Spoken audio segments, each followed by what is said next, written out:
Hello, everybody. Can you guys all hear me? Yep. All right. How's everybody doing? How are you? Good. I'm gonna make you the host, okay? Great. Thank you. No, thank you.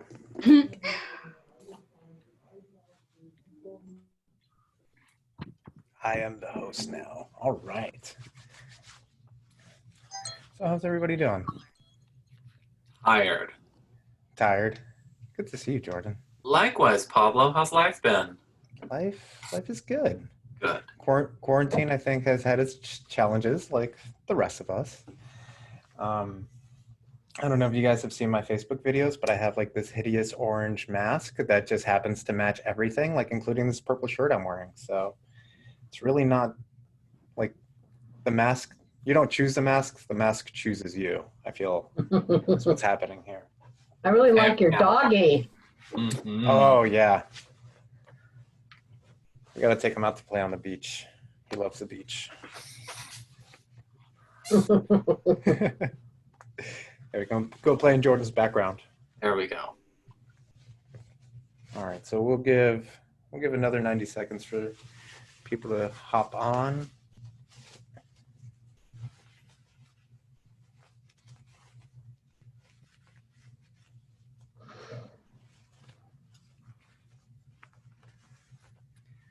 And while we're giving people a chance to hop on, I wanted to ask you guys, do you guys want to, I was thinking we could start with the listing presentation and then go into the buyer's presentation.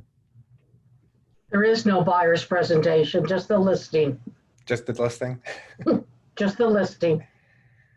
And I'll send you guys all the good stuff I have for buyers too. But And I have to do everything virtually. yeah. Are you talking, Elaine? You're muted. You can't. Sorry. That's so that you can actually have a good meeting without me interrupting, Pablo. I own my stuff. Yes, Renee has been requested and has agreed to only do things virtually until she's been released from her imprisonment. And how are you doing with that, Renee? Oh, Very good. Yep. She's like, about that. You're my co-virtual open house host. yes, we got to do one of those again. Anytime, let me know. Yeah, as soon as we get something that we can actually virtual open house about. I saw Yvonne. Yvonne, how you doing? Hey, Renee. Sorry, I had to take a quick call. I'm good, honey. Thank you. How are you? I'm great. It's like old home week here. I love that we're all doing it with our 3 offices, our classes. I love it. Yeah. Yes, we need to do more of this. And actually, while I'm going to put Elaine on the spot. So as you guys know, I'm part of an expansion team. I work with Cody Gibson. And Cody wants to come and speak to our region. So Elaine, I need to set up some time with you so that you guys aren't hearing just from me. You guys are hearing from the guy we'd love himself. Cody. We love Cody. You guys don't know the connection. So Michael Putty works with Cody, and Pablo just recently got promoted within their group. So congratulations, Pablo. Super excited. Yeah. So I'm in charge of running our Bay Area expansion team. So if you guys have any questions about expansion, what does that look like in your business? I would love to chat and fill you guys in on what we can do for you, how we partner with people. And Elena is a big champion of ours, and we love working with her, as is Laura and Rob. So thank you guys so much. So before we dive in, we're going to cover the listing presentation. We're going to cover the buyer's presentation at the end. We're going to start with the listing presentation. Before I dive in, is there specifically anything you guys want to cover? An area maybe I should do a little bit more of a deep dive? Since you guys do have me for 2 hours, I want to make sure that we're maximizing our time together. Would you please Hi, put this is your Ron from the Campbell office. Can you hear me? contact information in the chat, Pablo? Yes, I'll go ahead and drop my information in the chat. And then someone else had a question. Hi, Pablo. This is Rod Hibner from the Campbell office. Thanks. Hey, how's it going? It's going good. Yeah, I think just in general, I've done a couple of virtual listings and they've gone well. I've had one I didn't win. So I think the real question is just being relevant to today in terms of how we can be most impactful using whatever tools we're using for a listing. Perfect. So how to how to effectively win a listing consultation, even if it's done virtually, right? Yes. Okay. I'd like to also add that, when you talk about marketing, usually we talked about open houses and we talk about and how you present something as exciting as that without us actually doing that. Okay. So COVID-19 marketing. Yes, COVID-19 marketing. Perfect. What else, guys? When are you bringing us sourdough bread? When am I sourdough? We can talk about sourdough at the end. Guys, I don't know about you guys, I feel like it's a marathon sprint vacation weird time that we're living in, because I constantly feel like I'm putting in like extremely long hours, I'm sprinting, and then at the same time when I unplug, I'm like unplugging hard. So yeah, one of the things I've taken up in my off time that kind of keeps me sane, because it's one thing I can control, is baking sourdough. So if we have enough time, we'll jump into some of that too. Anything else, guys? Okay, so let's talk about the listing presentation. So first of all, if you guys can take yourselves off or put yourselves on video, I'd like to get a kind of gauge of who I'm speaking with. Who here has a systematic listing presentation that they can go to, that they can send out to a client, and if you needed to go on a listing presentation by 2 o'clock this afternoon, you'd be ready to go? So how do you want that polling? By voice or raise hands? A voice, or if you can put yourself on camera, raise of hands. Okay, so Pat's got one, awesome. Yvonne's got something, Michael's got something, he's going like this. I'm saying 80%-ish. 80 percentage. Well, So I feel like I can present myself. I can talk about it. I have some material, but I'm not happy with it. I want something okay, better. tell me more. I feel like I've been doing the same thing for 7-8 years, and I feel very comfortable with it. I feel like it is good, but I think the competition is getting so much better that I want to be better, be more innovative, something more for the millennials, because people my age, it's easy for me, but I think I need something more for millennials and their expectations, and what will be more appealing to them, what is more interesting to them. Perfect. Yeah. So going into the listing presentation, the very first thing I always do is I start with the pre-qualification, right? And why do you guys think I start there? Because they are buying, because they are moving something. I think people, I focus more on what is happening in their life, where they are moving, what is more important to them now. I think selling is a must, but their dreams is what they are doing. They are moving to a new place. So I focus on that for them, helping them when they are moving, preparing for the move. I think focusing on that matter makes them feel closer to me. I build rapport. Yeah. So guys, write this word down. Value. Right? When you go see a doctor, when you go see an attorney, you expect a certain level of value, right? I mean, if you ever look at medical bills and the stuff that insurance covers, like you're like, holy crap, holy stuff. I didn't know that, $8,000 went into some simple blood tests, right? So our entire job now, because we can't get face to face, because it's very difficult to get belly to belly with someone, is to find ways that we can start building value right off the bat.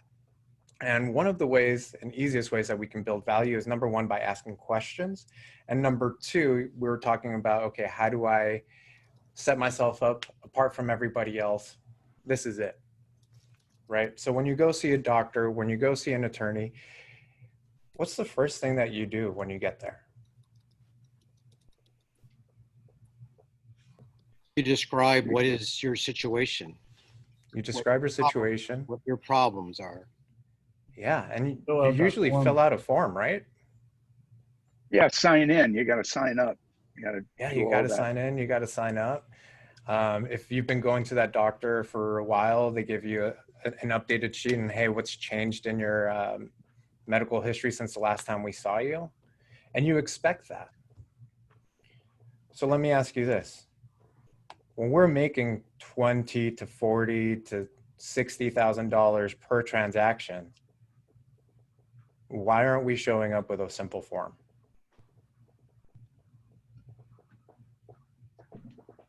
Right? The first question I asked you guys is, who has a systematic form of showing up? Like, this is it, guys. And I'm going to share all of this stuff with you so you guys have access to this. Rip it off, duplicate it, implement it into your business, because I can tell you, if it works for me, it'll absolutely work for you. The very first thing I do to demonstrate I'm different than everybody else to promote value, aside from presentation, right? So you guys will notice I have a microphone. Guys, we're 100 days plus into quarantine. If you don't have a studio set up to do your virtual consultations, I see some of you guys have virtual backgrounds. That's awesome. That's the first step, right? Make sure you have access to professional audio. I have lighting in here, right? So I'll turn, you see I have a light. So it's all about presentation, and it doesn't have to be expensive, right? A brand new webcam you can just attach to your desktop is like 35 bucks, 50 bucks. So first up in like stepping your game up is your presentation. How are you showing up? And the simple form. And again, I'm doing this just so that they get used to me asking them questions. They get used to answering those questions. So Viviana, how do I spell your name, Viviana? How do I spell your full name? So we're gonna role play this. Viviana Gunter. Okay, and Gunter, is that G-U-N-T-R? G-U-N-T-E-R, yeah. Okay, G-U-N-T-E-R. Perfect. And the phone number I have on file for you is 408-555-5555. Is that correct? No. 408-234-9130. Great. And Viviana, what's the best email address for you? Okay, viviana.gunter@gmail.com. Wonderful. And as I'm setting up your home search, do you want me to set up your home search from your current address or from your work address? My current address. That's good. Okay, and what is that address? 1650 Grand Road, Los Altos, California. Perfect. All right, Viviana. So I really want to hear all about your home. As we get ready to sell it, I want to know what's most important to you. So I see here on the public records that your house has 3 bedrooms. Is that correct? Yes. And it has 2.5 bathrooms? Yes. Wonderful. And the square footage I'm seeing is 2358. Is that correct? Correct.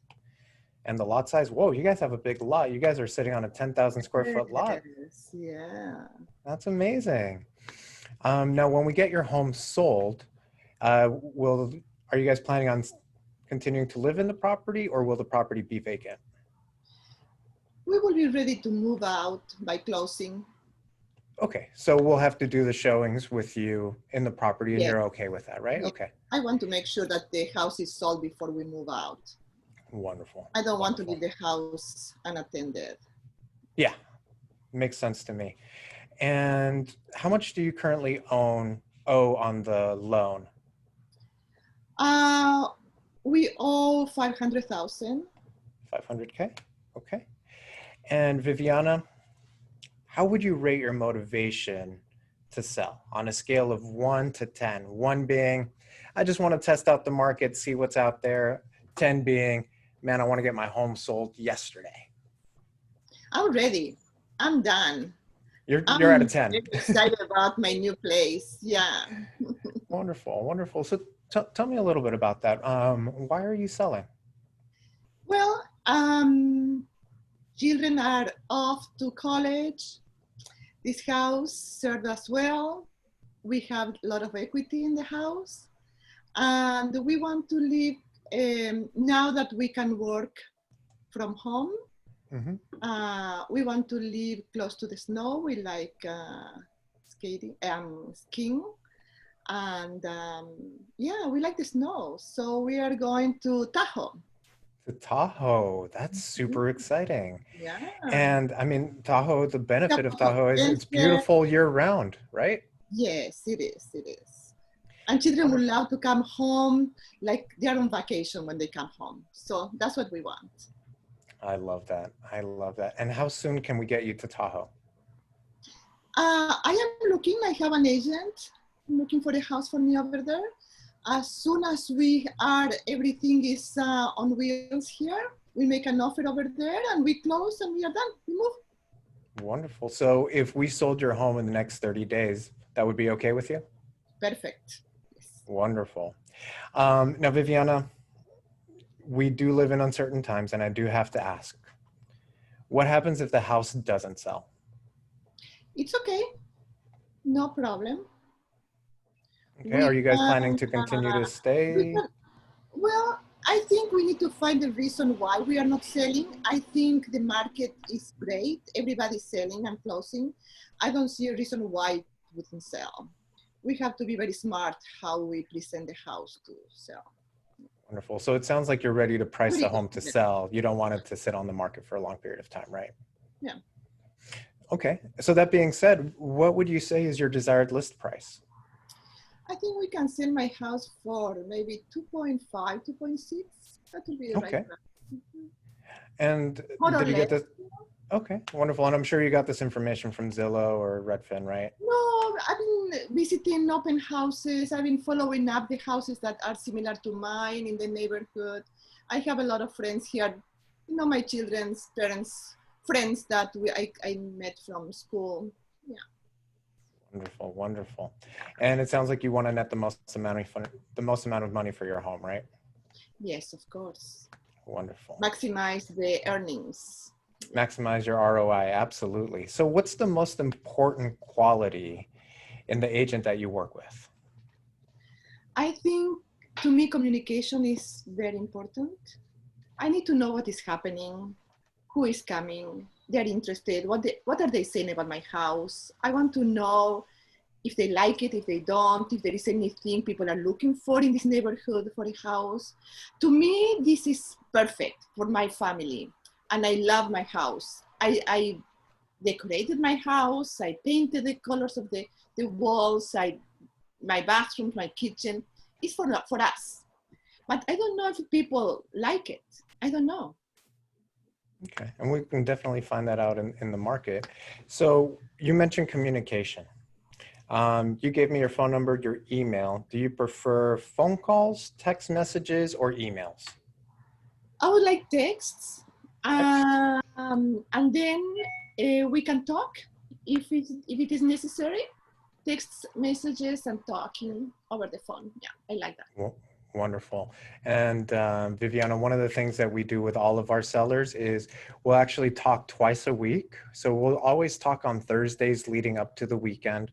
I'll give you an update on what's been going on in the market, what the activity level is looking like, and how many showings are scheduled for the weekend. And then on Monday mornings, you'll also get another phone call and a report from me letting you know what the activities were over the weekend and what our next steps are. Well, I would like to know daily. If anybody came to my house to see the house, I would like to have a report. Great. And we'll talk Yeah. about how we can schedule the showings, because I don't want you having to leave your house every single day. If, we can I have don't mind. it I don't mind. I'm scheduled ready. in a specific time. So you mentioned you needed to buy a new house, right? Yes, And do you plan to use the money from the sale of this house to buy the next house? correct. Wonderful. And you mentioned you're current on all of your payments, right? Yes. Wonderful. What was the last time you sold this house? The last time The last time you sold a home? you sold the home. No, this is my first home. Oh, this is your first house. So this is the first time you've sold it. Yeah. Wonderful, wonderful. So we'll cover all of the selling process and what that looks like when you and I meet. In the last 30 days, have you met with any other agents about selling your home?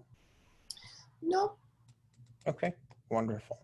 And Viviana, did you know that our team is currently in communication with over 800 Do you think buyers I that should are... meet with- Excuse me, I'm sorry. Do you think I should meet with other agents? You're absolutely welcome to. And I'll send you the interview questions that you can ask them if you do choose to interview other agents. You think it's necessary? You can decide after we meet. Okay. So we do have over 800 buyers in our database that we'll be marketing your home to. Were you aware of that? No, I didn't know. Yeah. And then with all of the properties that we list and sell, we do have a professional photographer, videographer, an aerial specialist to actually come out. They do a 3D model of your home, professional photos, videos, as well as aerial for your house. And what's the cost for that? How much is going to cost us? So you actually don't pay for that. That actually comes out of my cost of doing business. Oh, nice. Yeah. And then have you heard about our Love It or Leave It program? No. No? So we do this with all of our buyers. So when we help you buy that new house in Tahoe, let's say 6 months, 12 months, even 18 months, it expires within 18 months, go by. And you call me and you say, Pablo, I really liked this house in Tahoe. However, COVID is now over and I want to move back to the Bay Area because I'm sick of being up in the mountains. Hopefully that's not the case, but let's say it is. At that point in time, you can call me and we'll actually list your home at no listing cost. And we'll help you buy a new home back here in the Bay Area. And that's what we call our Love It or List It program. Wow. Yeah. Wow. And did you know that the average real estate agent here in Silicon Valley sells 6 homes a year? No, I didn't know. Yeah, it's pretty crazy. In fact, our team just last month sold 36 houses in the month of June. Oh, wow. Wow. Yeah. We got to make your house one of those, right? Of course. And have I covered the 71-day guarantee with you? What is that? So Viviana, once we meet, if you agree to all of the terms that we come up with as far as our marketing, the price, your motivation to sell, you can take advantage of what we call our 71-day guarantee, which means and states that if we don't have your home under contract within 71 days, again, we will sell your home at no commission cost. If you don't sell the house in 71 days? Correct. If you don't have an accepted offer within 71 days, you don't have to pay the listing fee. Oh, wow.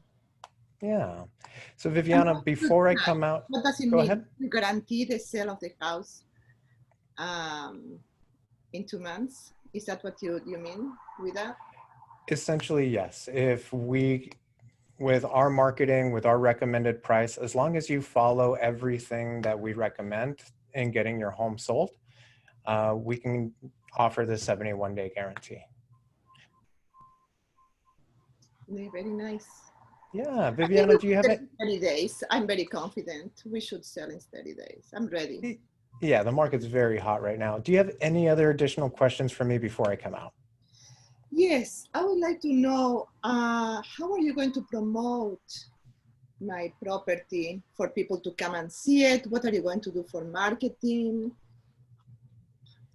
Perfect. So why don't I do this? Instead of telling you what I'll do, why don't I show you? I'll go ahead and send you a link of some of the listings that we have sold this year that we actually have active and some of the ones that are pending. So you can see the style of marketing that we do and will do for you.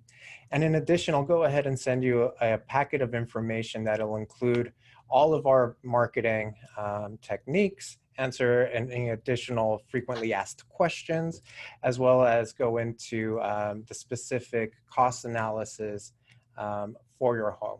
Now, I do have your email address. I'll go ahead and send you that email. Any other questions for me? Yeah, my husband and I like to read thoroughly every document that we are going to sign. We want to know what we are signing. Can we have a sample of documents so we can read beforehand? Absolutely. Why don't I do this? With the packet of information I'm going to send over to you, I'll also send you a copy of the listing agreement that we'll sign when I come out and meet with you guys next Thursday. Okay. Okay. Yeah, that way if you guys have any questions, you can give me a call and I can make note of it so that we can go over it when we meet on Thursday. Okay. And how are you going to do this with COVID-19? We want people to be very careful. We don't want them to touch anything that is not necessary. We are a little bit afraid that somebody with the virus will come into our house. How can we avoid that? Perfect. So the first precautionary measure that we'll take is doing a virtual tour. So part of the photography that we'll do includes a 3D tour. So that way we can keep physical buyers in your property down to a minimum. Okay. Yeah, and then we'll go over some other strategies as far as scheduled showings and things like that, how we can maximize exposure of the home while not maximizing exposure of you, your health, and your family. So we can go over all of that on Thursday. Is it possible that if people accept I can show them the house with my phone, I can show them the house around and just do a tour for them, or you can do the tour for people virtually, people who are willing to just to do it virtually? Will you do that? Absolutely. One of the things that we'll do as well is a virtual open house.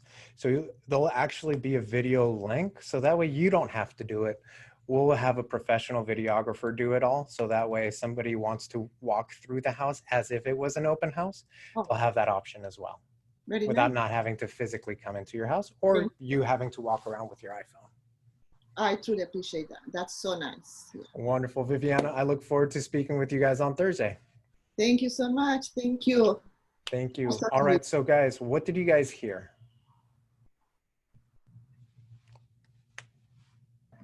You found Thank you out so all much, her Viviana, by motiva- the way. You found out all the motivation that she had about selling. And you enticed her a little bit with some of the special programs you offer. And you control the conversation. Yeah, did you guys notice she kept trying to take me down little rabbit holes and little rabbit trails, and I would just, okay, great, and ask the next question? Yeah. And Renee also mentioned that on chat. So when she was surprised, oh, really? You actually don't charge a listing commission if you don't sell it within 71 days? And you said, yes, if you go by everything that we recommend. So there you controlled it again. So which was that was brilliant. Yeah. Somebody asked, at a lower price point, would I still offer a virtual walkthrough, etc.? Yes. Here's the thing, guys. I don't care what the listing price is. I'm offering the same thing to everybody because I don't want to lose out on an opportunity because I didn't do the 3D tour or something like that. The reason I do that is because I'm not just selling this house, I'm selling this person and I'm selling this database, right? So I don't want them to feel like, oh yeah, he treated me a certain way because of a price point where look at his $2 million listings, it's all like this. No, I want somebody when they look at the properties I market, whether it's a $2 million listing or it's a 400K listing, they go to those websites, they see they're being treated the same. And I think your questions covered everything that I can share with you. Yeah, It was exactly what you needed to know. No more, no less. And did you guys see, I'm really just filling out a form, but I'm just making it conversational, right? I'm just asking questions. I'm adding little fillers in there, and I'm tailoring to, okay, how do I make this into a conversation for her? So I don't ask all the questions exactly as it's written because I don't need to, right? So the questions are there for you to be able to have it as a guide on, okay, where do I go next? But don't feel like, what happens if the house doesn't sell? What's your desired list price? What's the most important quality in a realtor? Experience, highest price, or marketing? Like, make it very fluid, make it conversational. Pablo, I also want to point out your tonality and the cadence of your speech. Because your demeanor, she asked you a couple of hard questions, like, should I talk to another agent? And, you know, most of I would, in my brain was going, no. But you didn't seem phased at all. Like your feet could have been on fire and we would not have known. Yeah, she got me good with that one. I was not expecting that. I know, but you were just milk, buddy. I said, why did I ask that question? Why? That was a great question, Viviana. Well, particularly However, guys, you said you at guys, the very end. go ahead, Michael. At the very end, Pablo said, after you talk to me. That was good. Hey, Yeah, Pablo, so- why do you ask that question if they talked to an agent in the last 30 days? Because I want to know, right? Here's the thing. She could say, this might be like the worst case scenario where she's like, okay, maybe should I talk to other agents? Here's the thing. What we do know, what NAR tells us, is that 76% of people hire the first person they meet with, right? I want to know if I'm the first person that they're meeting with and if there's anybody else that I'm being stacked up against. She might have a cousin or a friend or someone that's brand new in the business. And I want to know that ahead of time before I give them all of my marketing, all of my things on everything I'm going to do, so that she can be like, hey, brand new friend, this is what that top listing agent is doing. You do this. You know, Right, I so- changed my question about it. And instead of asking if there is any other agent, I ask people, who is helping you with all the details? Is there anybody that you know you feel comfortable with talking about, guiding you with the sale of the house? Who are you talking with? Could be a friend, could be a neighbor who just sold the house. Could be anybody. So if they don't mention another agent, I can believe that there is nobody else. Yes, and I've been in situations where I've didn't ask the question and they hired someone else. So I always ask it because I at least want to know. Okay. So I know other people won't. Again, guys, this is just a tool. Use it as you see fit. So And Viviana, it doesn't have a lot. Most people do have friends and family and advisors, but that's not necessarily another agent, right? Okay. And I want to know if they are talking to other agents as well. And sometimes people don't want to work with family, right? I'm currently working on a very sticky transaction with family, and had Do I you been need a able to good just stay agent, out Pablo? of it. You need a I got good one. agent? I got one. So here's my pre-listing package on what goes out to them prior to me Pablo, going out. Yes. before you go on, I just had one question. So had she asked you, so when she asked you, when you asked her, have you spoken to another agent in the last 30 days? And she says yes. Does that change anything that you say from then on until the end, or no? So I would ask, so tell me a little bit more about that. Okay. And just let them talk to me. And by just saying, tell me more about that, Okay. they'll usually Right. give you an idea if they are already planning to hire that someone, or if that someone's kind of like Just another know, person. Okay. just another, yeah. Yeah, I mean, it doesn't necessarily change anything that you say, but you still want to be in a position where you know and you're not caught off guard when you go there. Okay, got it. Yeah, the last thing I want to do, guys, is be at the closing table and asking for the agreement, and they're like, "Great, we need to talk to 2 more people," Yeah. and I'm like, I should have just asked the question if they were planning on interviewing anybody else, because then I could say, any number of other things, but I don't want to get caught off guard when it comes to the close. Yeah, makes sense. Thank you. Hey, Pablo, this is Susan Marani. Can I interject? Sure. What's going on, Susan? Hi.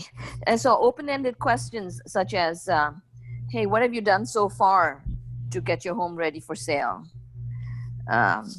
It could be an open-ended question, and then that would bring that up, right? We've talked to Absolutely. somebody, and then you can take it to the next level and say, so who have you been talking to? Or what did you get out of it? Blah, blah, blah. And then they will give you the whole story about another agent. Yeah, that's a great point. Thank you for sharing that, Susan. Okay. Guys, write that down. That's good Pablo? stuff. Pablo? Yes. Yeah, hi, Marisa here. So do you, once you ask that question about if they've spoken to any agents the last 30 days, et cetera, do you then go on and ask more questions about, well, what are you looking for an agent that you're, thinking of hiring? So I already asked them that question, right? Oh, sorry, I came what's in most late. important to them about the agent that they choose to work with. So I already have a good idea of what they're looking for. If they do tell me they've already spoken to someone, I might ask, why haven't they hired them? Or what's the purpose behind our conversation? Like, hey, Mira, the last thing I would want is for me to come out and waste 30 minutes of your time. So I know you've already been speaking with Michael about getting your home sold. What's been holding you back? Right. And then I'm going to find out what's holding her back with choosing to move forward with someone else. And so when we meet, what are you looking to gain from that conversation? Are you looking to get more information, or are you looking to get your home sold? Got it. Okay. Thank you. Yeah, no, thank you guys. These are awesome, awesome questions. I'm really happy this is being recorded. So this is I have one other question on this. So you asked her desired list price. Why bring that up at this point rather than, later in the listing presentation? Because what she said, she came up with a number. What if she said, I have no idea. What do you think I should list it at? wonderful. That's one of the things we're going to cover when we meet. Okay. Right. So I want to know if they are in the ballpark or if they're completely in outer space about their price. Okay, and so that's what I was kind of wondering. Would you then start talking, if she's way out of it, would you start saying anything, or just still it's, okay, we'll talk more about that? Okay. I don't want to, so there's 3 things I don't talk about over the phone: commission, price, and marketing. Those are losing battles. You're not going to sell somebody over the phone. And so just avoid those 3 things. Hey, we'll talk about that when we do our Zoom meeting, or hey, we'll talk about that on Thursday when we go over it, because you really have to see it. So yeah, when it comes to commission, marketing, and price, I always put it off until they're actually in a position to sign, because I don't want to lose them right then and there. Right, and that's exactly why I was wondering, why bring it up then? If you don't want to go down that road, then why bring it up at that point to start with? So again, just asking the question. And the Pablo? other, sorry, 1 second. The other reason why I ask it is because I want to find out how much they want to net, right? So based on their list price and how much they owe, if I'm pulling up their property as I'm looking at it and I see that, okay, they want 2.1, but the house is 1.5. Okay, well, there's a significant gap there. But is the gap because of how much they want to net and walk away with, or is it how much they actually want to sell the house for? So by asking how much they owe, how much they want to list at, it allows me to then, if I need to have a conversation in that moment about what's important to them, price or net, to be able to touch on that and make a note of it so we can talk about that in the presentation. And then somebody else had a question. Yes. How about clients who are, or would-be clients who are insistent in asking, well, what's your commission? That's kind of like your opportunity to get in. because they will ask that, like, what is your commission before you can even set an appointment to see them. So it depends. And in the packet of information I'm going to send you out, it's going to cover the different commission structures. So that way, when we meet, you can choose the right one for you. Good one. Thanks. So with that, that was a perfect segue into this is what gets sent out to them prior to the appointment. So this is the guide to selling your home. Dear David and Tommy, thank you for the opportunity, blah, blah, blah. And benefits of using an agent. And you guys will get a copy of this. But what I really like to talk about is this page right here. So what sets us apart? Bespoke services. I like the word bespoke because it sounds fancy, tailor fit, right? The company that I got my wedding suit from last year, the name is Bespoke, right? So that's kind of like what was, and you guys can see tailor fit services. So that's kind of like where it all came from. So our goal is to provide you with a one-of-a-kind experience. And since we know one size doesn't fit all, we customize our services to your needs. So this is in the packet of information that goes out to them prior to me meeting with them. And it talks about our instant buyer. Hey, you may not want your home marketed all over the internet or have strangers trampling through your home. If your home fits our criteria, we write you an offer within 3 business days of signing our listing agreement.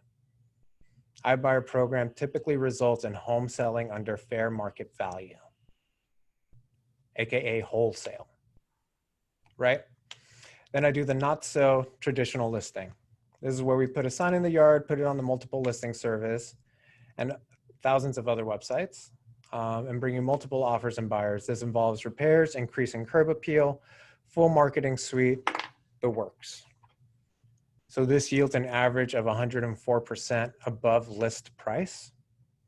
So these are my numbers for if I go back through all of my track records and see, again, this is part of like that 71-day guarantee where if you follow everything I say, these are the results you're gonna get. And then the last one is the concierge package. So this is where we do all of the repairs with you and our team of architects, contractors, builders, and designers, and we bring your home to the top of the market, no expenses spared, and we seek to maximize your return on investment. Concierge package yields an average of 115% above list price.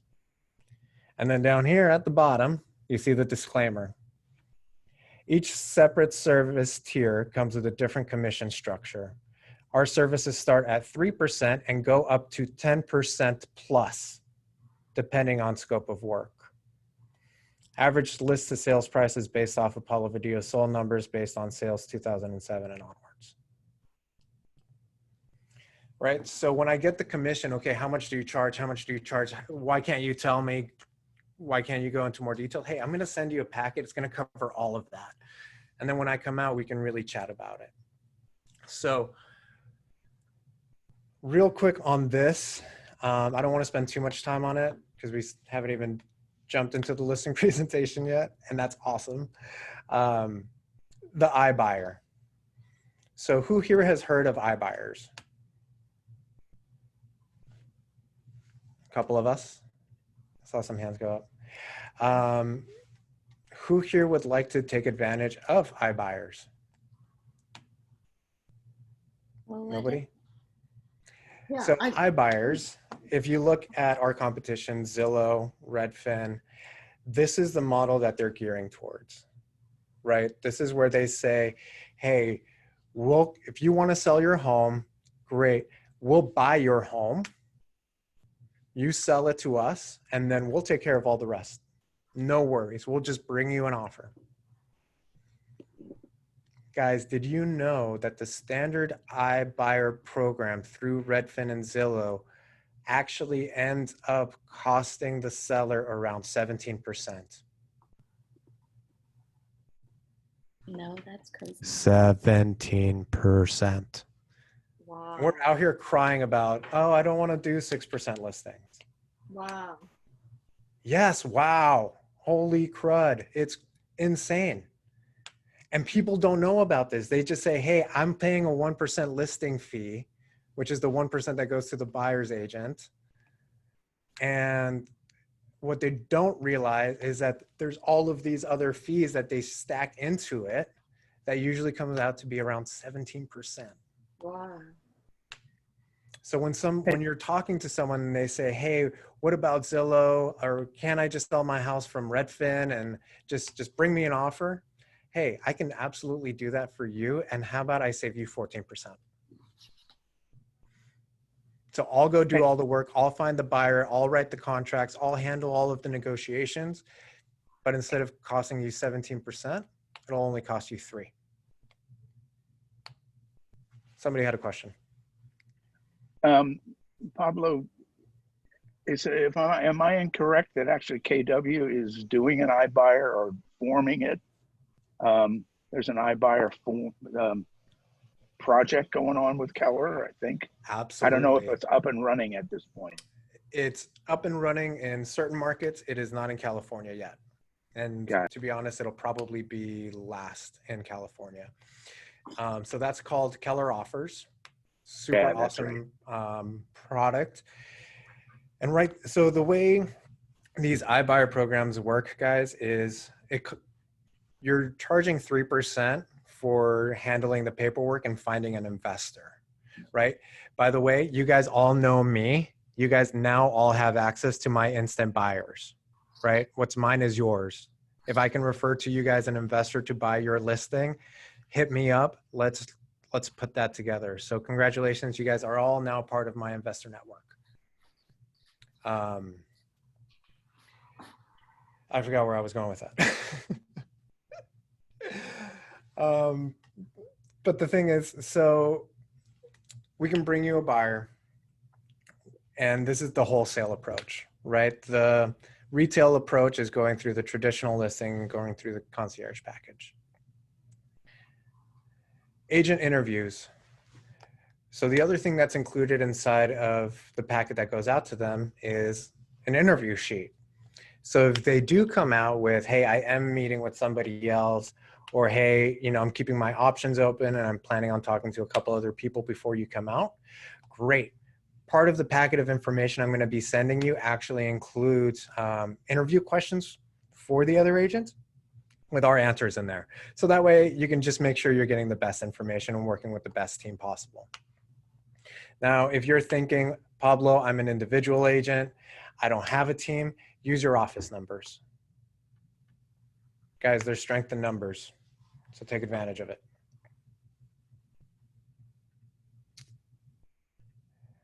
House preparation tips, how market value is determined, pricing the house to sell, and then my information. Any questions on this piece before we dive into the listing presentation itself?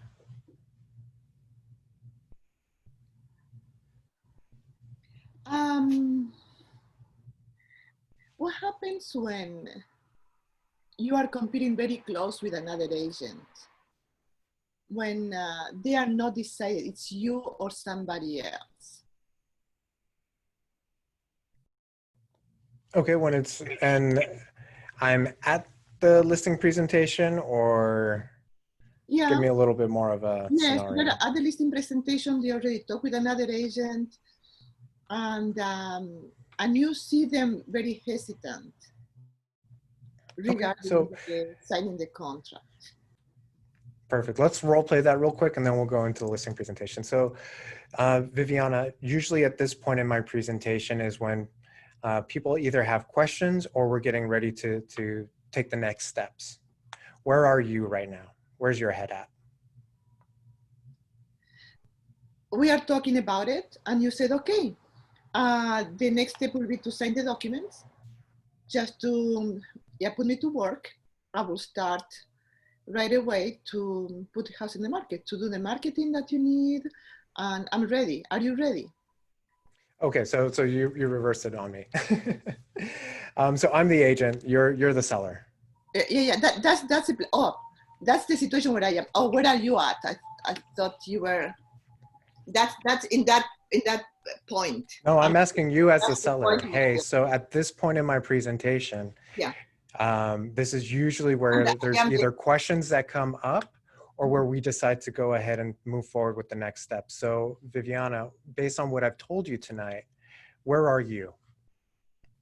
Well, we have to decide who is going to sell our home.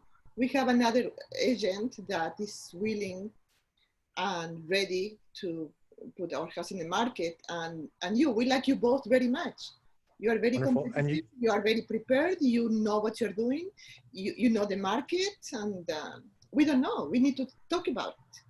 Wonderful. And you guys already met with the other agent, correct? Yes, we did.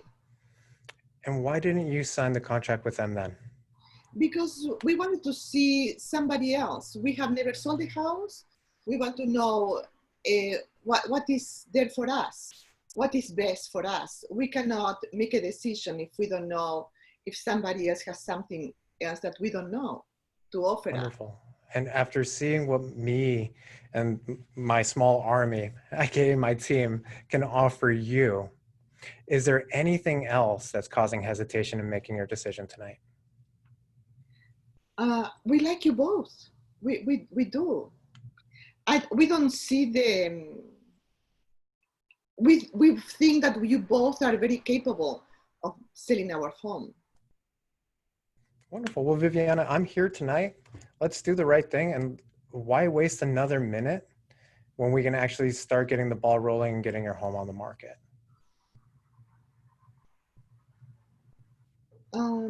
What do you think, honey? Because when you don't know what to say, you just... Rob, step in. Come on, honey. And honey says, you decide. Wonderful. Well, hey, we're here right now. Let's go ahead and make it happen. What I can do is I'll go ahead and call the other agent, let them know that you decided to hire me, and that we're very, very excited to work with them if they can find us a buyer.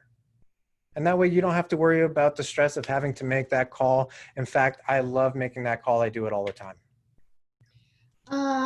That person has been recommended by a friend. We need to talk with that person. Okay. Not a problem. So let's do this. Let's go ahead and sign the contract tonight. So that way my team and I can go ahead and get ready and have everything in order. And we'll follow up with you in the morning. If everything still looks good, just say yes, and we'll go ahead and continue to move forward. If you decide, no, I want to move forward with this other person, great. We'll go ahead, we'll hit delete on the DocuSign, and no harm, no foul. You can go ahead and list with the other agent.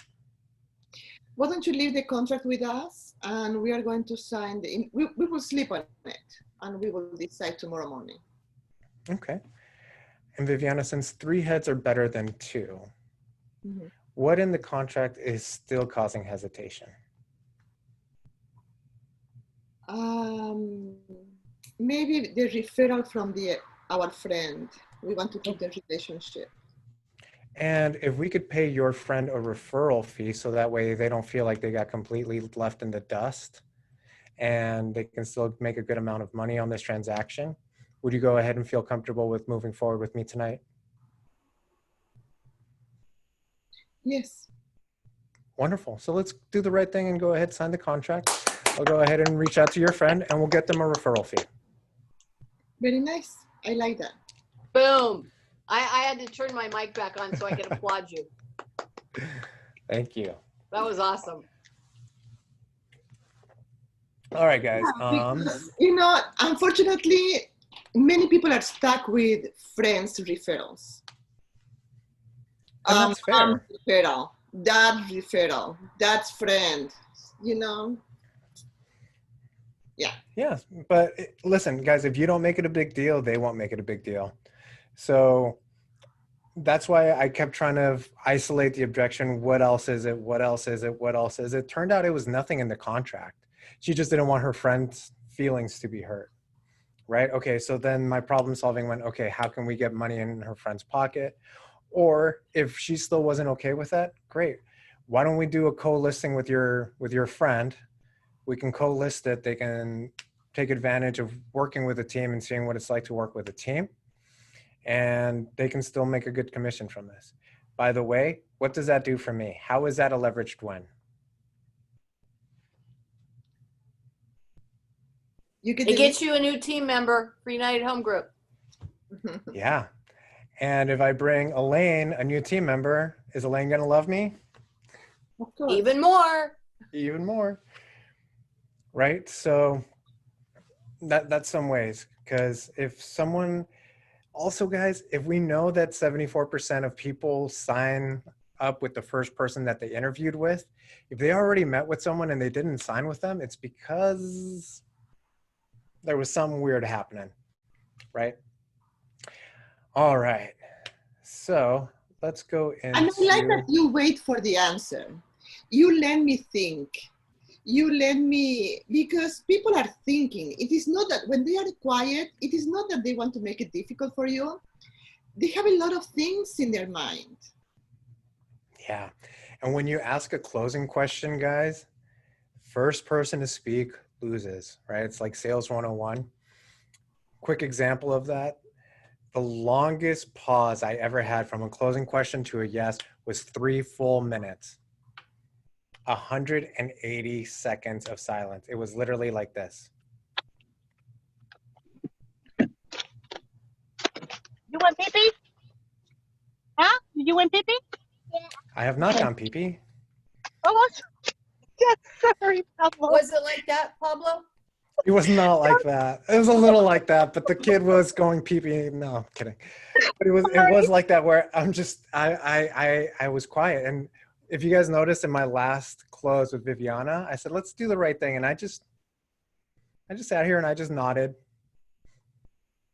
smiled. Yeah, I'll go pee-pee. Sure. So when you ask a question, guys, let them answer it. All right.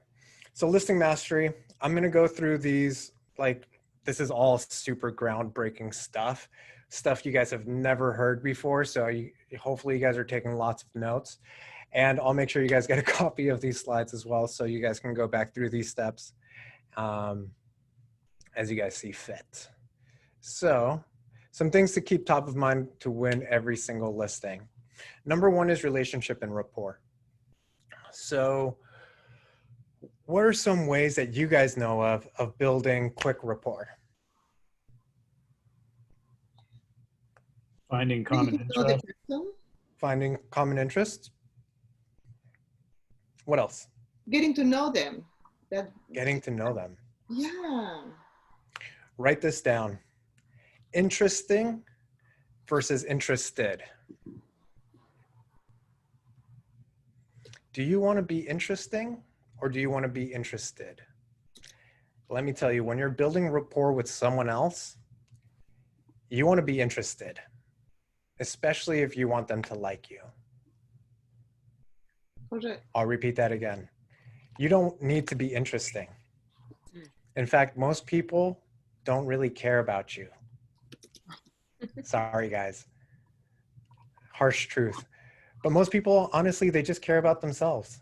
And when they're having these types of conversations, they want to know that you want to know about them. So finding common ground, yes, and don't get stuck to that. Like that shouldn't, don't fall into the me too rapport trap. Oh, you like fishing? Oh, me too. Oh, you like Tahoe? Oh, me too. Don't fall into that, because that's superficial rapport. It's not really rapport building. Oh, you really like fishing? Tell me more about that. Great, what kind of fishing do you do? Right, make it about them. We all have that friend, and I'm pointing it out. And now that I'm doing this, the person's gonna come to mind where no matter what the conversation is, no matter what the story is, they always have to tell the story about how that particular situation relates to them. And you're like, oh my God, I know that person. And I hate to break it to you, if no person comes to mind, that's probably you. Okay, number two, we wrote this word down earlier, value. So what have I been sharing with you guys thus far? We haven't even gotten to the listing presentation. But what have I been sharing with you guys? You are preparing them to your meeting. With the first interview over the phone, you are bringing value. Exactly. Guys, our entire job is to demonstrate value. Our entire job is, if I am in a multiple agent situation, for Viviana to be like, man, between the two agents, yes, I like them both the same, but Pablo had a forum, but Pablo had a professional presentation, but Pablo looked the part. Pablo has the track record. Right? So how are you building value? And again, rapport is value. Relationship is value. So don't forget that. And that's why I started with relationship rapport first, because that's the gateway to value. Number 3, cost. Keep in mind, remember, we ask questions about price, we ask questions about list price, we ask questions about how much they owe on the property. I want to know in their head, how does their cash register work? And be conscious of that, right? We're fortunate enough to live in an area where there are people, and literally this is a real example. I had a lady bought a house in 1965 for $21,000. We helped her sell her home through our iBuyer program earlier this year. She net money in her pocket, $1 million.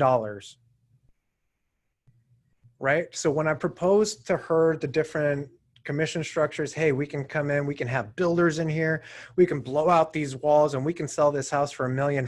She was like, I don't need all that. The capital gains alone is going to kill me. So, if I can sell it for a clean $1 million and walk away with that, I don't need all that. So keep in mind cost, and not the definition of cost to you. Find out what that cost definition is to them. Because Pablo, at the same, sorry, one second, because at the same time, what you might consider to be a high ticket item may just be a drop in the bucket for them. And if they do, I want more clients like that, so send them my way. Or vice versa, right? You think, hey, $10,000 in Section 1 damages really isn't a whole lot. And they're like, 10K, holy, that's a lot of money. I don't know where that $10,000 is going to come from, right? So yes, Viviana, you had something. I start with 6% commission for both buyer and seller. Mm-hmm. I keep 3.5 and pay the buyer 2.5, and they pay for the photography, photos, the staging, everything. The last house I sold, the wife didn't want staging. She wanted to do the decoration. And I told the husband called me and he said, Viviana, she doesn't want the staging. I want the staging. How can we convince her? And I said, you know what? Tell her that I'm going to pay for the staging. No, Viviana, you are already doing a lot for us. We are going to pay it. Don't worry about it. I don't know. I have no idea how I get that from the sellers. I don't know what I do for them to tell me that. But it happens all the time. They don't want me to incur any other cost. They want to pay for everything. But maybe because I assume from the beginning that they are going to pay for it, it is their cost. I put it on the table. There are some costs to sell a house. The photography, some staging, and the commissions. That's when you bought a house, you didn't have to pay any of this. Now you have some profits, and this is the time to pay. That's how I present it. And they pay. So, she literally said it. She's like, I don't make it a big deal. I assume that they're going to pay for it, right? Yeah, so when, like, some of us, I was watching some of the cameras and there was a couple people that were like, ooh, they cringed a little bit when they heard that. Guys, remember, it's all about your mindset, how you're walking into it. If you walk into it expecting, hey, they're gonna list at my price, they're gonna pay for the marketing, they're gonna pay for the staging, and that's how you present it. Okay, great.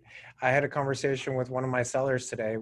He was like, he got the seller estimate net sheet, which we went over several times already, and he's like, what do you mean it's a 6% commission? I'm like, yeah, we negotiated this like months ago. And because I had the value, because I went through, okay, here's all of the things that I've been doing. He's like, oh, okay, yeah, no, you're right. Sorry. I'm like, yeah, dude, you're walking away with $500,000. Leave my 20K alone, please.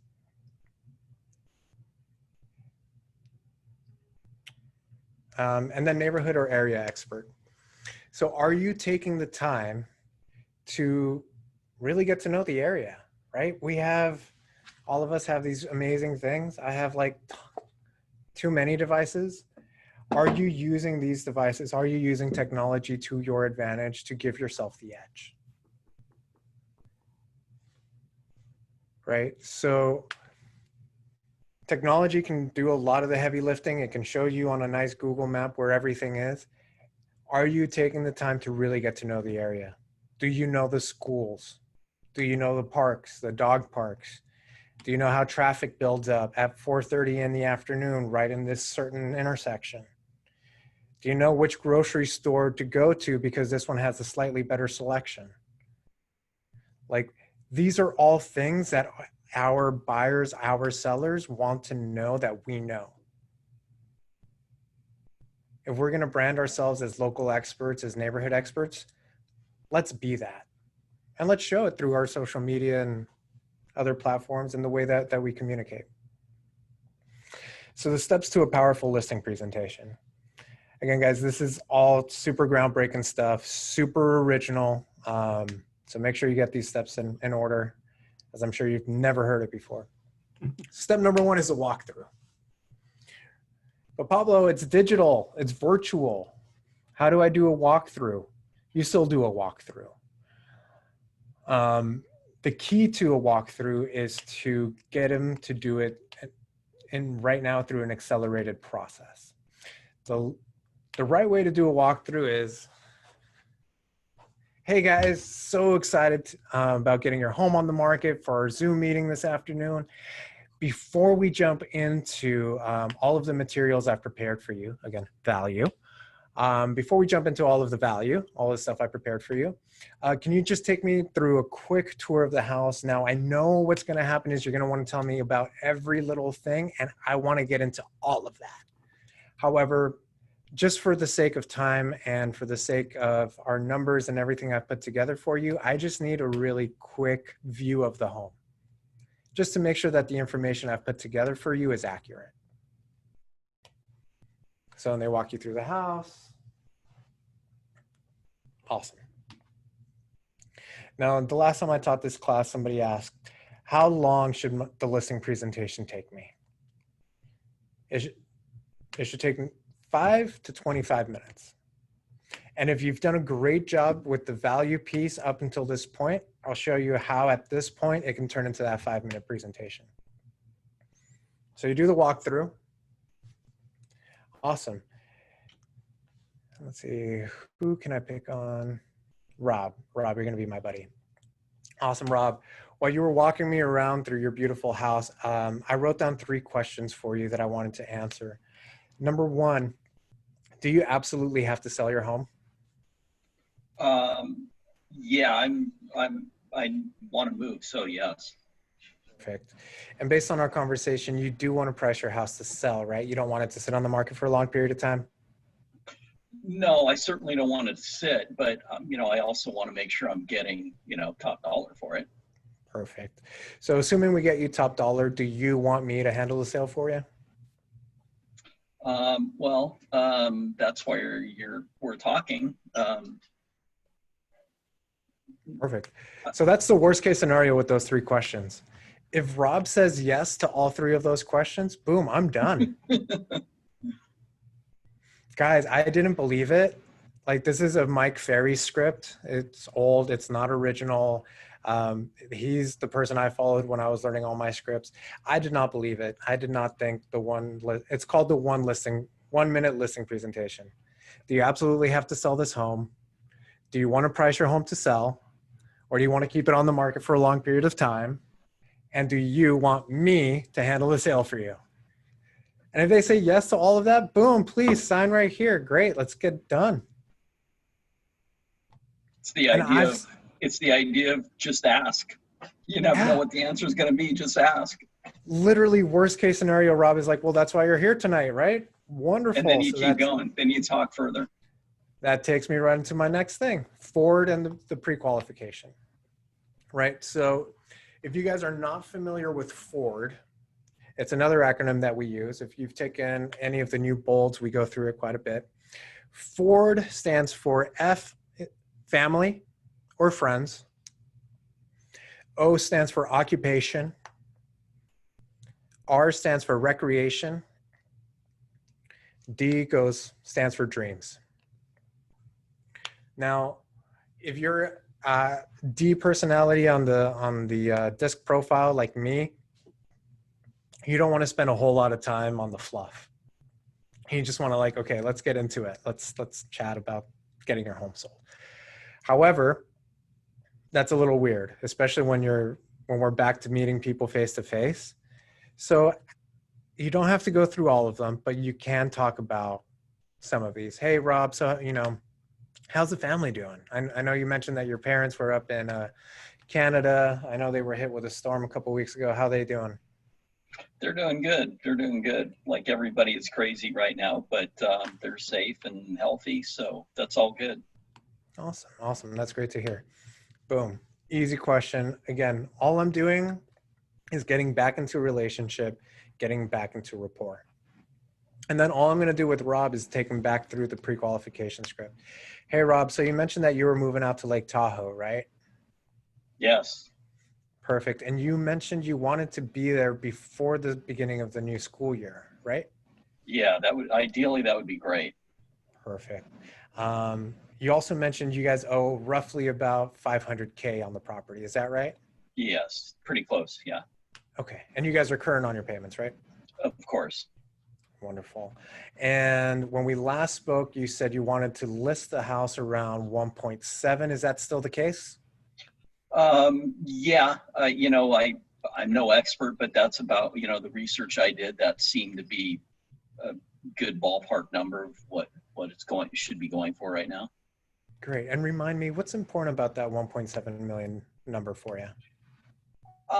Well, I think it's, again, I did some research and based off of, what I'm seeing in the neighborhood and, that seems to be the going price for my house. So.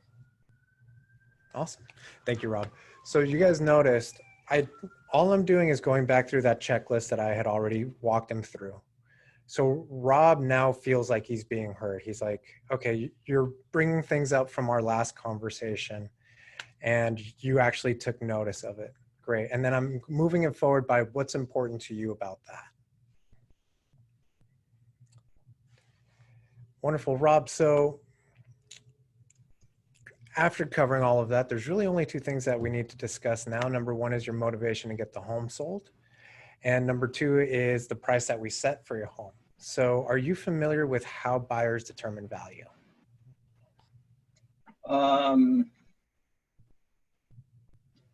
Not entirely, I guess. Okay, well, let's put you in the shoes of a buyer. If you were going out to buy a house like yours, how would you determine the value of two properties? Well, which house better suits my needs and has the things I want and suits my needs. Right, so it really comes down to what are the features and benefits of that house and then comparative to that price, right? Yes.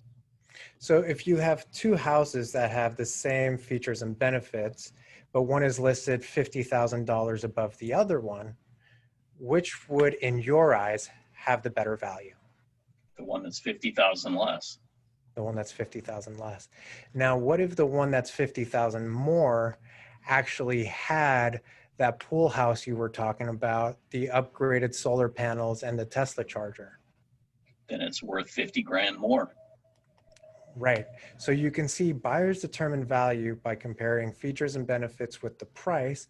And when those features and benefits really suit them a little bit more, buyers are willing to pay a little bit more for that premium. Does that make sense? Yep. Wonderful. So based on what we've seen in your house, are you planning on doing any other renovations, any other upgrades in the house?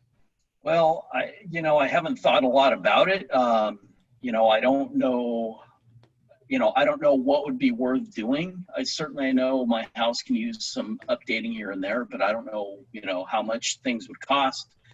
I don't have unlimited funds to do it. I don't know what kind of return I would get. So I really haven't thought a whole lot about it.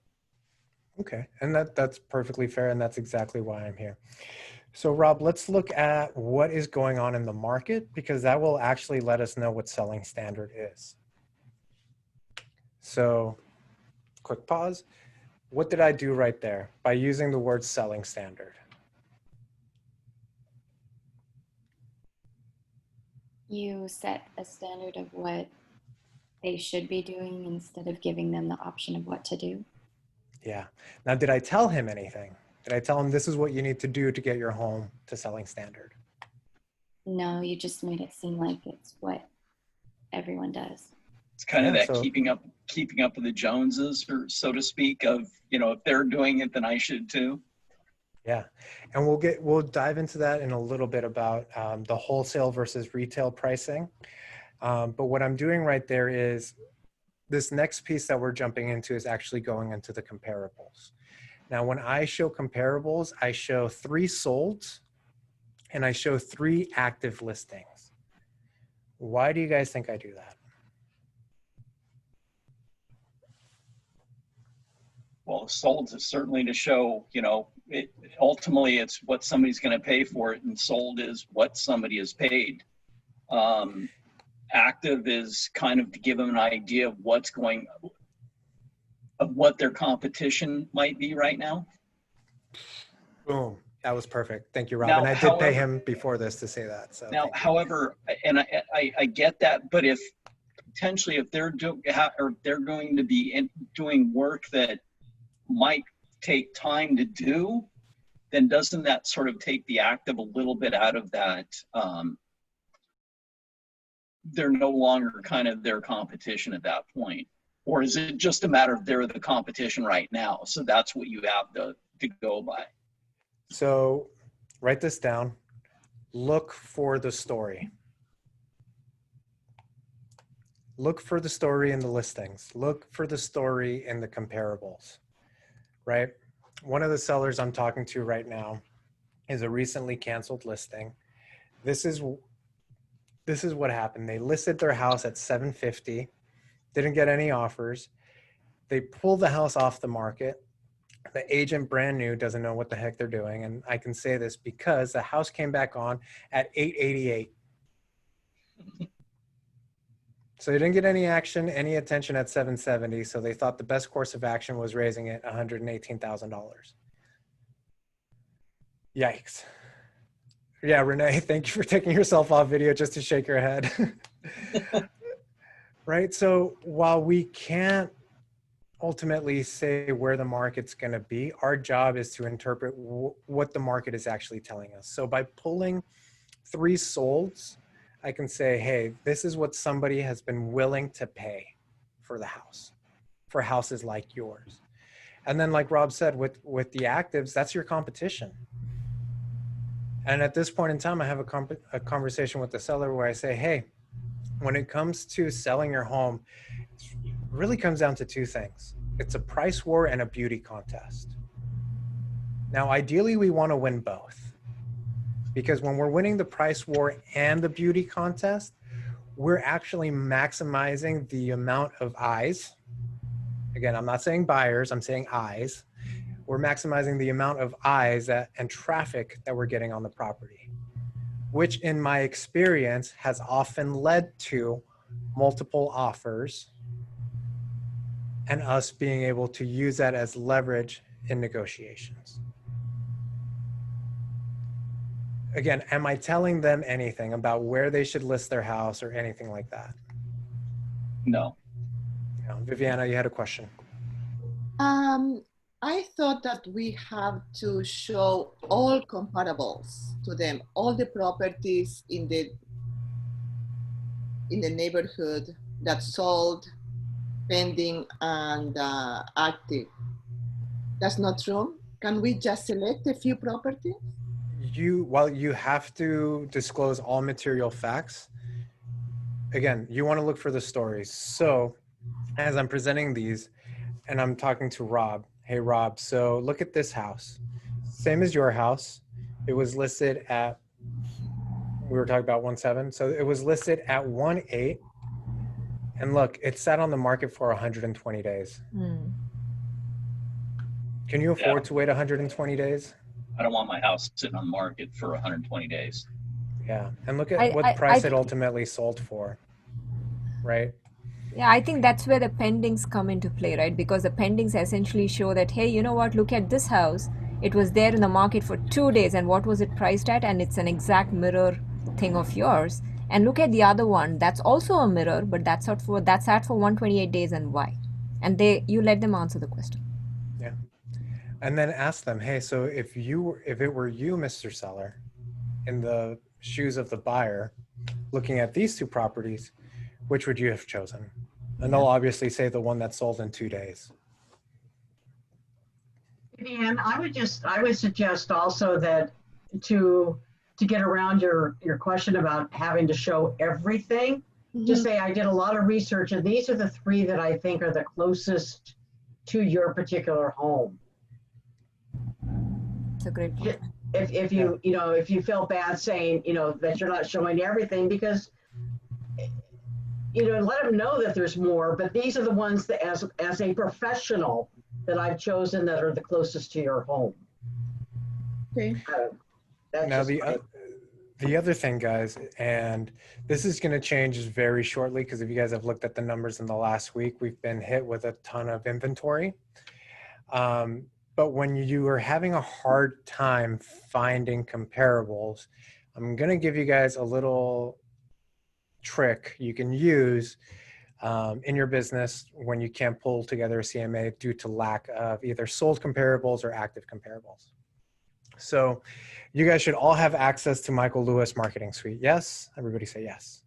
So when you log into Michael Lewis Marketing Suite, one of the top tabs that they have is Market Stats. You click on that tab, it'll take you to a website called altos.re. Again, you don't have to pay for any of it. If you go through Michael Lewis, that's all paid for. All you do on that website is you drop the zip code and you click single family home or condo/townhouse. And it's going to spit out a market report for that specific zip code. Now, how do you use this information in a listing consultation? You scroll all the way down to the bottom of the page and it'll show you some graphs, and it'll actually show you the different markets inside of that market. So it'll show you, hey, 4-bedroom, 2-bathroom houses listed at 2 million plus, sold in 5 days. And it'll give you the average days on market. This is what we call the absorption rate index. And when you're having a hard time pulling comparables, you can use the absorption rate index as a predictor on, hey, homes like this in this zip code, when priced at this, are being absorbed at an average of this many days.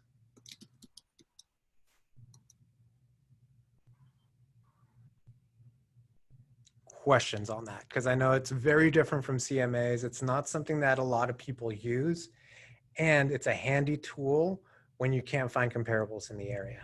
Can you say that once again, where it's found on the... Yes, so if you go into Michael Lewis Marketing, okay, one of the top tabs will say Real Market Data. Okay.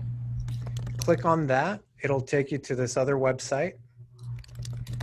And in this other website, that's where you can drop in the zip code and then the property type. Got it. Okay, thank you. Yeah. Can you explain one more time what's the absorption rate index, please? So absorption rate index tells us, based on the segment of the market and based on the property type, on average, how quickly are those houses getting bought? So we know, for example, in this case, Rob, we know that 4-bedroom, 2-bathroom houses at 1,500 square feet, when listed at 1.6 to 1.7, are only sitting on the market for 5 days on average, right? So it's a different way to tell the story if you're having a hard time finding comparables. All right, step 5, valuation.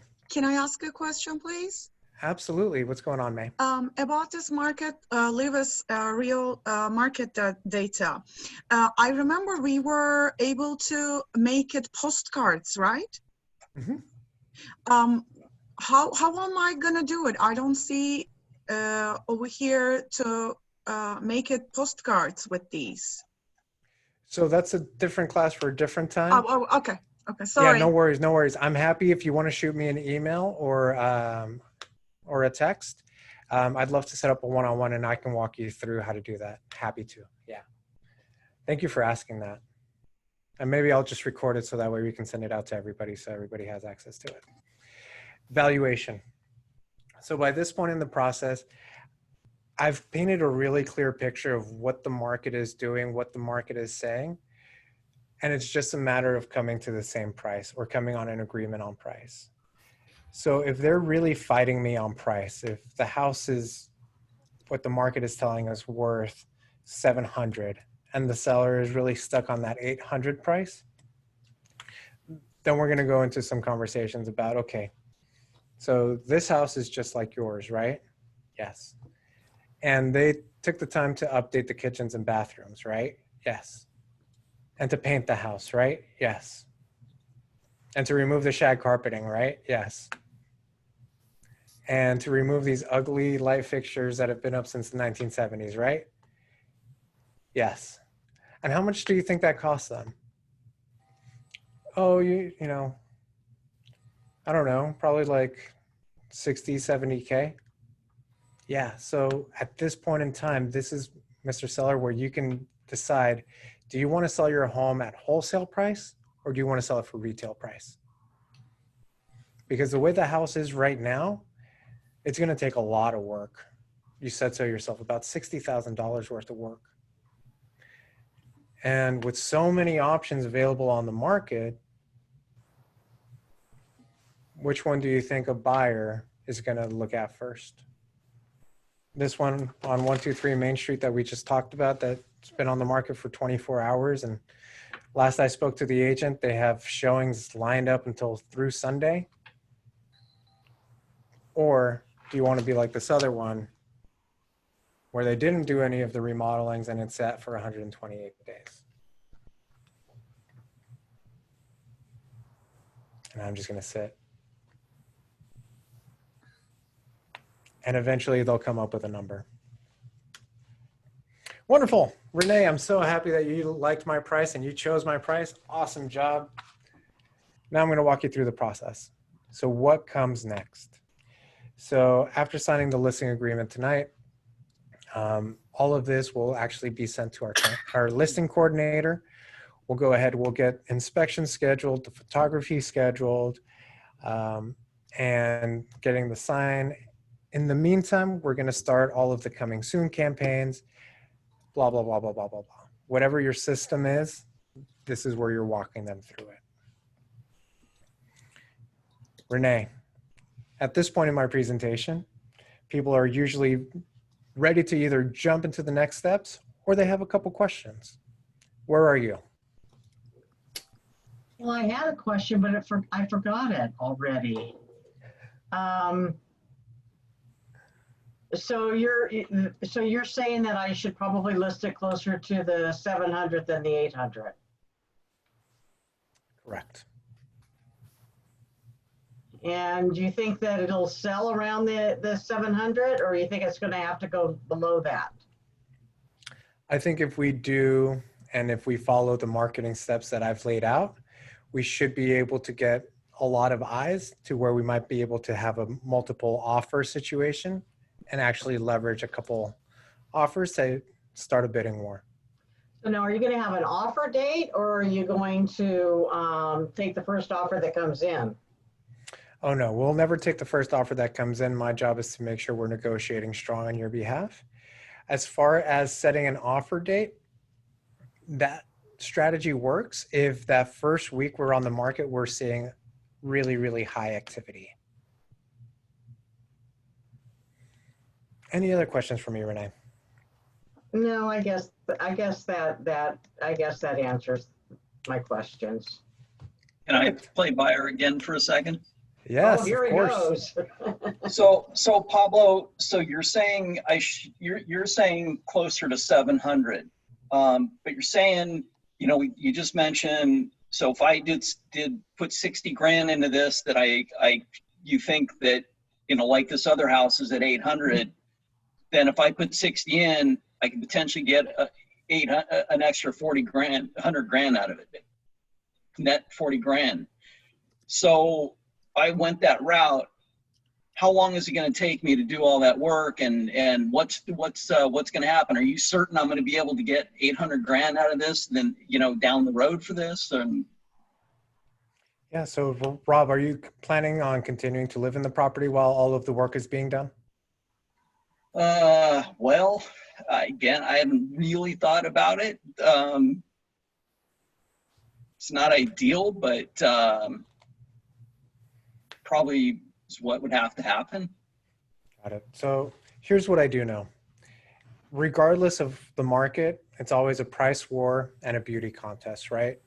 So based on where the property is right now, there are cosmetic things that we can do to improve the curb appeal. And there's also things that we can do that would be a little bit more of an overhaul that would get you those types of results. Now, what I can't guarantee, Rob, is the market. And can I tell you what scares me about waiting and starting construction on a project right now in our current climate? Yeah, and that's my concern, is with where things are right now. I know a lot's going on in the world, and so that's where part of my concern is.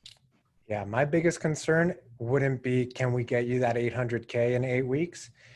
My concern would be, can we finish the construction in the next 8 weeks?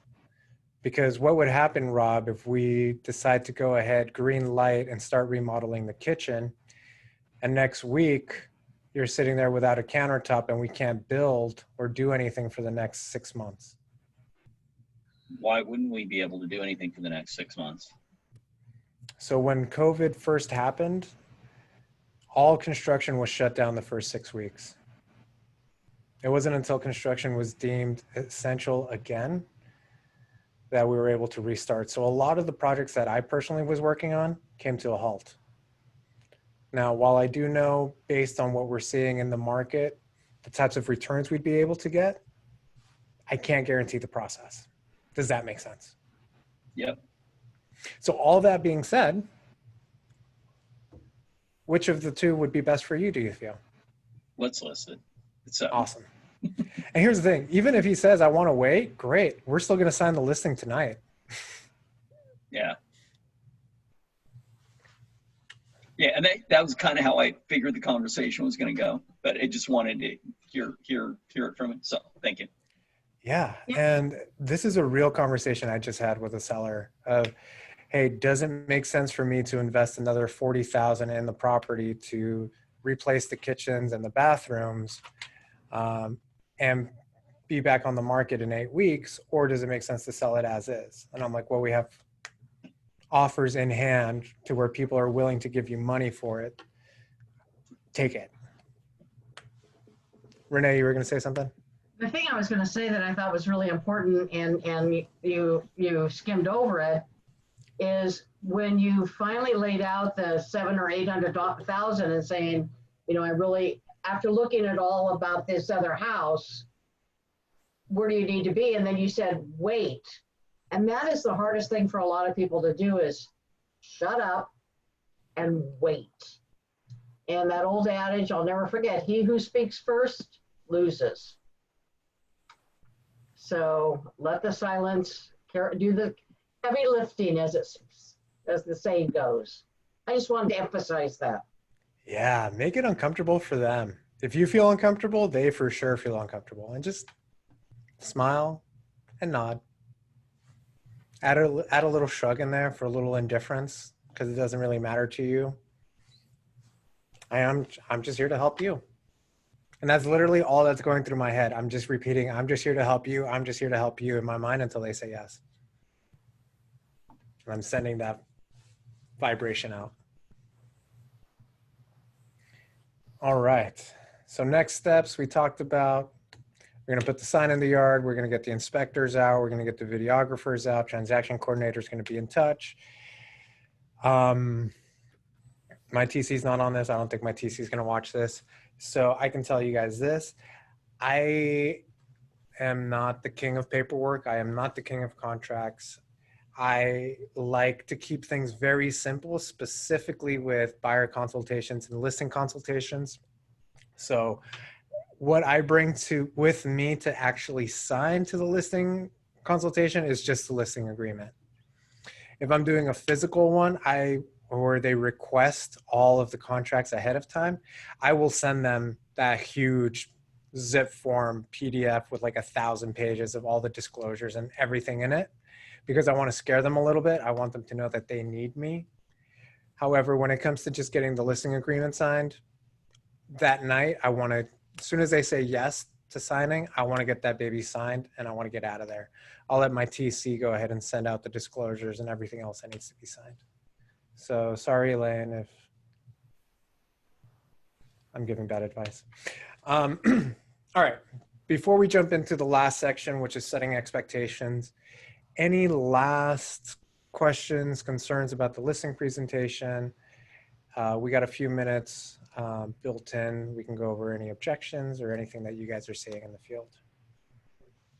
Hey, Pablo. Mm-hmm. I have a question for you. What's up, Yvonne? So Pablo, what happens if I'm the seller? I would like to know, what do you do if there's a buyer that comes up to you and says, hey, can you represent me on the sale of my property? What would you do? Well, Yvonne, can I tell you what sets me apart from other agents? Yes, please. When you hire me, you're hiring me to be a fiduciary for you. Now, what that means is that none of what happens, none of this transaction is about me. It's all about you and getting you and your best interests, the best results at hand. So I don't work with buyers on listings where I'm representing the seller. What I will do is I will actually refer them to one of the buyer specialists on our team that can go ahead and be a fiduciary to that buyer so that I can stay true in being a fiduciary to you. Isn't it, I've heard, my neighbor told me that it might be better for me because then I don't have to pay as much commission. Is that true? Well, my commission rate stays the same at 6%, regardless of, whether I'm just representing you or if I bring you a buyer as well. Oh, okay. So you don't reduce it. That's what they did for my neighbor. I was just wondering. Yeah, and it's because I want to make sure that you're protected. And what I've often found is that when the other person on the other end is taken care of, usually they do a better job and there's less likely for there to be a headache down the line. Okay. Alrighty. Thank you for going over that. Yeah. Thank you. Anything else, guys? All right. Setting expectations. So when you set expectations up front, I'll get back to mom. it's an expectation, right? You can refer back to it in the conversations. You can refer back to it in the future. When you don't set expectations and something happens, all of a sudden it now becomes an excuse. For example, when you're working with a buyer, I always take time to explain how the appraisal works. Right? Hey, with the appraisal, a couple things can happen. One, the appraisal comes back and it's right on price. Boom, we nailed it.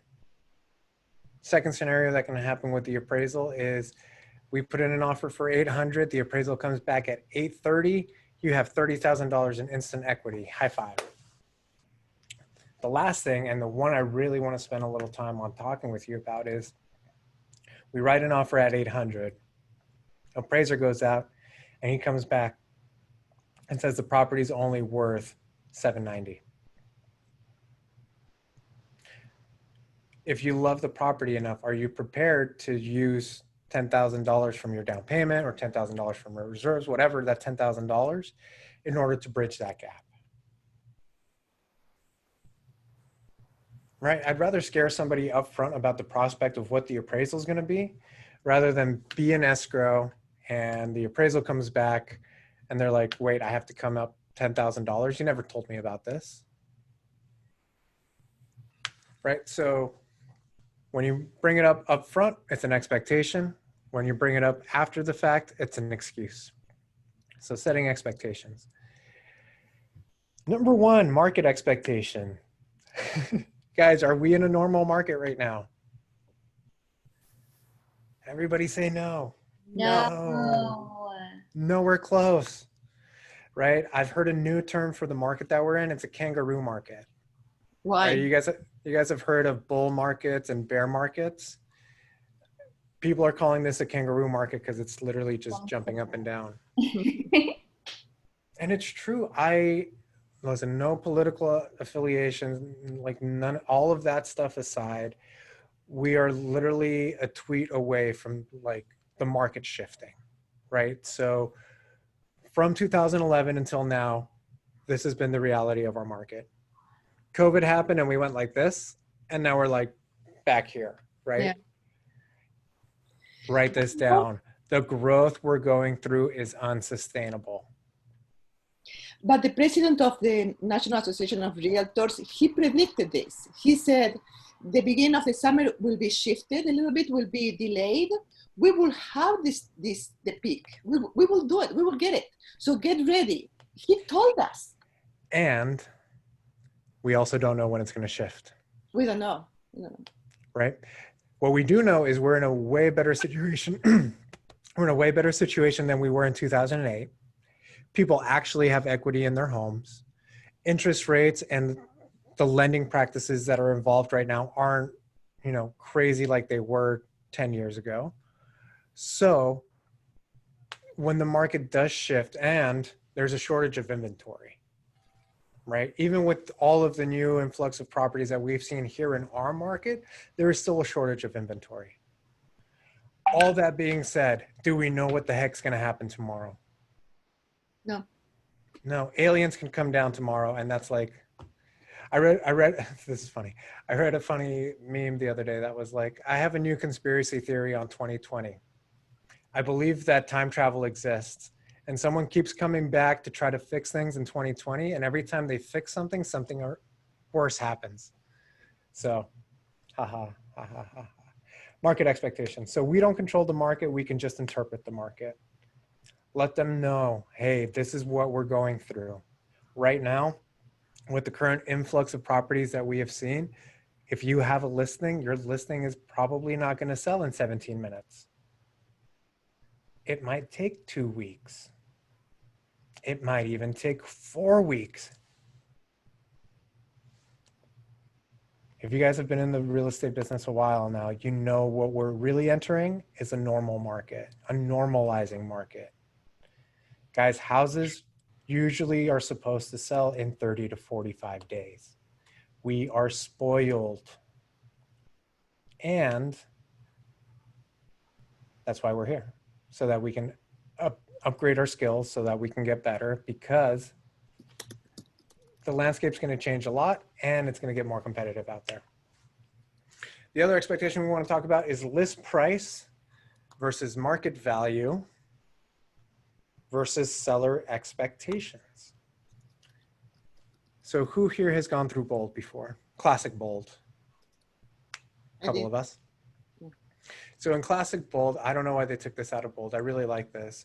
It's a very cool concept that there's always 4 conversations going on when you're talking to one other person, right?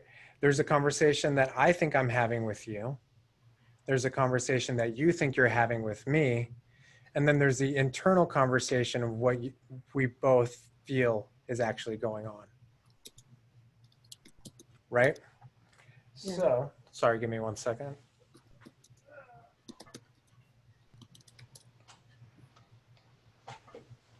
There we go. I got to notice that my computer's going to die, but it's plugged in. So when we know this and we acknowledge this, it's the same principle with this. List price is exactly that. It's a list price. It's the advertised price.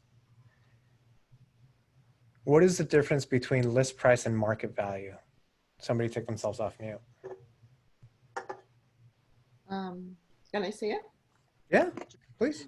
The list price will be the price that I will put in the house, in MLS, to bring people in to see the house. I want lots of people to come into the house. And the market value is determined by how much the houses were sold in the market in the last month, last 90 days, depends on the neighborhood. Okay. I love that. Thank you. Anyone else have ideas on list price versus market value? Seller expectations versus what buyers are willing to pay. Say that one more time. Like seller expectations, like what they want to list it for versus what buyers are willing to pay for it. Yes, that is exactly right. List price is, like Viviana said, the advertised price. I want to get as many eyes on it as possible. I want to attract as many people to it. And like Josh said, market value is what someone is actually willing to pay for that property.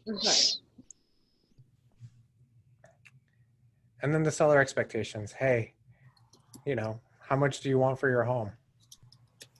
Is it the price that you actually sell it for, or is it how much money you walk away with? And the more you know about price, about how much they owe, the easier it gets to have that conversation. Plan B. Okay, what happens when stuff hits the fan and we need a pivot? Let's have that conversation, Mr. Seller. So Rob, like we asked this in the pre-seller survey, what happens if the house doesn't sell? Well,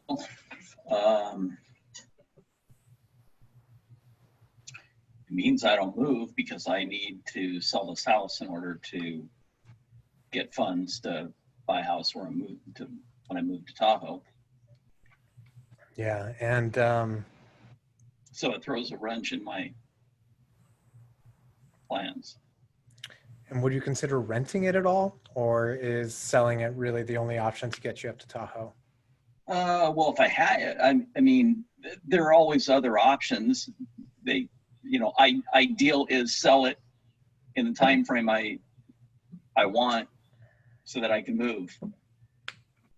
Then how about reduced price? If that doesn't happen, then I can potentially move and rent, and for a while, that's not ideal, but as long as I can get a roof over my head, then life is still pretty good. Yeah. How about a price reduction? Yeah. How about a price reduction? Setting that expectation. Hey, so Rob, when we list your home tonight, here's what happens next, right? We're going to get your house listed on the market for $699. We agree that's around 700. That's our sweet spot. Now, if 2 weeks goes by and we're not getting a lot of calls, or we're getting a lot of calls and a lot of showings, but no offers, you and I are going to need to sit down and revisit the price. Fair enough.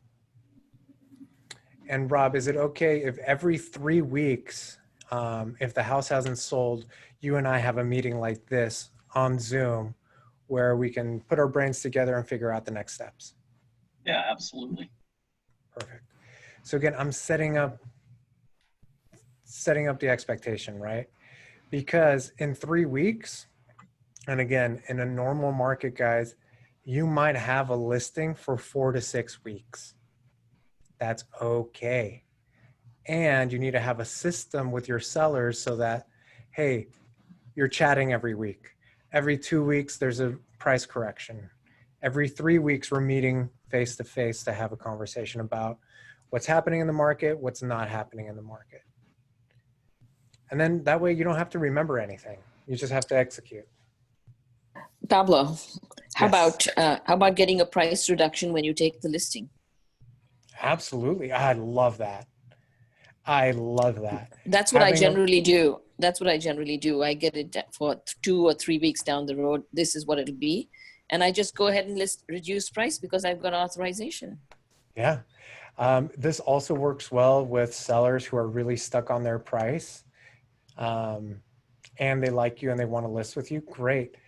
Would you be okay if we went ahead and listed at your price for a week? And if we don't have showings and if we don't have an offer, let's go ahead and sign a price correction. So I never use the word price reduction, price correction. We'll do a price correction to the price I want at the end of that week. Yeah, great, fine. I don't mind taking an overpriced listing for a week as long as the seller has agreed to my price after that. Vacant versus occupied. So right now, obviously vacant houses are much easier to show, much easier to sell. I wanted to give you guys a few tips, and we've really just adapted this from our holiday marketing into our COVID marketing. So during the holidays, what's usually the biggest objection that we get? Oh, I want to wait for after the holidays. I don't want people coming through my house, right? So the way you get around that is, hey, we will do scheduled showings. So Rob, my goal is to make sure that when we do decide to show your home, that we are maximizing the amount of people who are taking a look at it. That will do two things. Number one, it'll keep how many times we're inconveniencing you on having to leave your house or clean the house and all of that to a minimum. The second thing it'll do is it'll increase the competition. Can I explain? Please do. So have you ever gone shopping for something that was on fire sale and there was limited supply of? You mean Black Friday? Never. A situation like Black Friday. Yeah. Yeah, I have. And what happens when you start seeing other people that want the same item that you want? Makes me want it more. Makes you want it more. Well, we're going to use this same strategy with all of the buyers that we're going to show your home to. So this way we're funneling all of the buyers to a specific time, and there's going to be people outside talking to their agent while there's a couple inside, and there's going to be another couple right down the street discussing it. And what that's going to do, Rob, is it's going to raise awareness for your property, and it's going to increase the competition. And the last thing it's going to do, it's going to raise the perceived value of your home. Does that make sense? It does, and I like it. Perfect. So guys, I use this exact same script again around the holidays. Hey, Rob, I totally understand you want to wait. Can I tell you that homes actually show better during the holidays? Again, you have all the lights, there's the little magic in the air, and we can keep the showings down to a minimum, the inconvenience down to a minimum by having these scheduled showings, funneling all of the buyers, all interested parties in at the same time to increase awareness and increase the competition. Any questions about that, guys? No? All right. Moving right along. Showing accommodations. We just talked about this. Listing coordinator. If you're on a team, you might have a listing coordinator. If you're a solo agent, you might be the listing coordinator. This just goes into setting the expectations of what happens next. If you are a solo agent, I highly suggest building out a SMART plan inside of Command. That's a class for another time on what happens when you take a listing, and that can be your automated listing coordinator. Renting versus selling. So another conversation I've been having with sellers is, well, you know, does it make sense to sell my primary residence now? Or does it make sense to rent? So the conversation I've been having is, has your home reached the top of its appreciation for this cycle? Again, we know that real estate works in cycles. It's usually 7 to 10 year cycles. We're in a bit of an anomaly again since 2011. We've just been growing. Conversation to have is, you can absolutely rent out your home. However, knowing what we know, it may, if the market does take a dive, it may take 8 to 10 years before the values recuperate and surpass where we are currently. Mr. Seller, are you willing to wait 10 years of having to deal with tenants and toilets before you can sell the house? By the way, Mr. Seller, did you know that California actually is terrible for landlords? And you can actually get stuck with terrible tenants that you then have to pay to remove. Ask me how I know.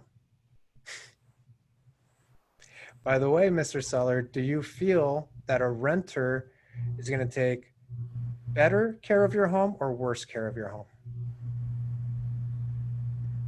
So right now your home is prime. It's ready to hit the market with all the bells and whistles, and it's shining. Where do you think the condition of the house will be in 10 years when somebody that's not you, not the owner living in it, has been there for 10 years? And in 10 years from now, do you want to have to come back through the house, fix everything back up just to bring it back to its current selling standard?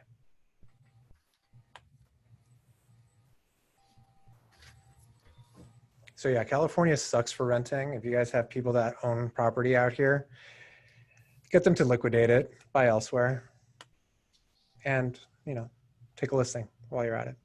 As is versus remodel, we spent quite a bit of time talking about this. Again, this is the iBuyer versus the traditional listing or the concierge package. And that's all I got. I saw that there was some stuff in the chat I want to make sure I cover. Yes, everybody will get a copy and an access to the replay. Thank you, Renee. You're awesome too. Great. Anything else you guys want to cover? I know we just went over just the listing stuff for today, and by the look of some of you, it looks like I threw a book at you. Any questions, anything you guys want to dive into? I'll set up a time with Elaine and them to come back and do the buyer consultation. So I was curious, at the very beginning when you were talking about your commission rate, you stated to them that you charge 3%. Mm-hmm. And then further on down the line when you were talking about something else, you said 6%. So do you just start with 3% representing yourself and then not worry about it after that? Or, I mean, do you end up with a conflict at some point where they go, why am I paying 6% when you said 3%, even though it's for the other half? Or do you just go over that at the when you go over the contracts with them? Yeah, so I cover all of that when we're going over the actual listing agreement so that they know what the commission structure and what the commission plan is.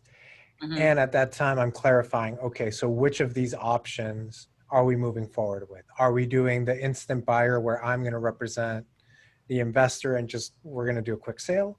Are we doing the traditional listing, or are you hiring me to come in and bring in my crew and my builders and just making this place shine? Okay. And May, you had a question. Hi. How do you overcome with the new agents listing presentation objection? So like I'm a listing agent, I have relatives, they are selling their home, but not with me because they think I am very unexperienced. Perfect. So who here is new or newer to the business? Raise your hand. Awesome. So I took a break from being an active salesperson for a while, right? I was in leadership. I was a productivity coach. I wasn't selling for a long time. I stepped back into production full-time a year ago, actually last June. And I felt like a fish out of water, right? I felt like a brand new agent, and I treated myself like a brand new agent. In all of my listing presentations in the past year, how many times do you think that question has come up about my experience? 0. Never. right? Let's say it does come up, because I want to make sure I do answer your question. So May, in your case, what were you doing prior to being in real estate?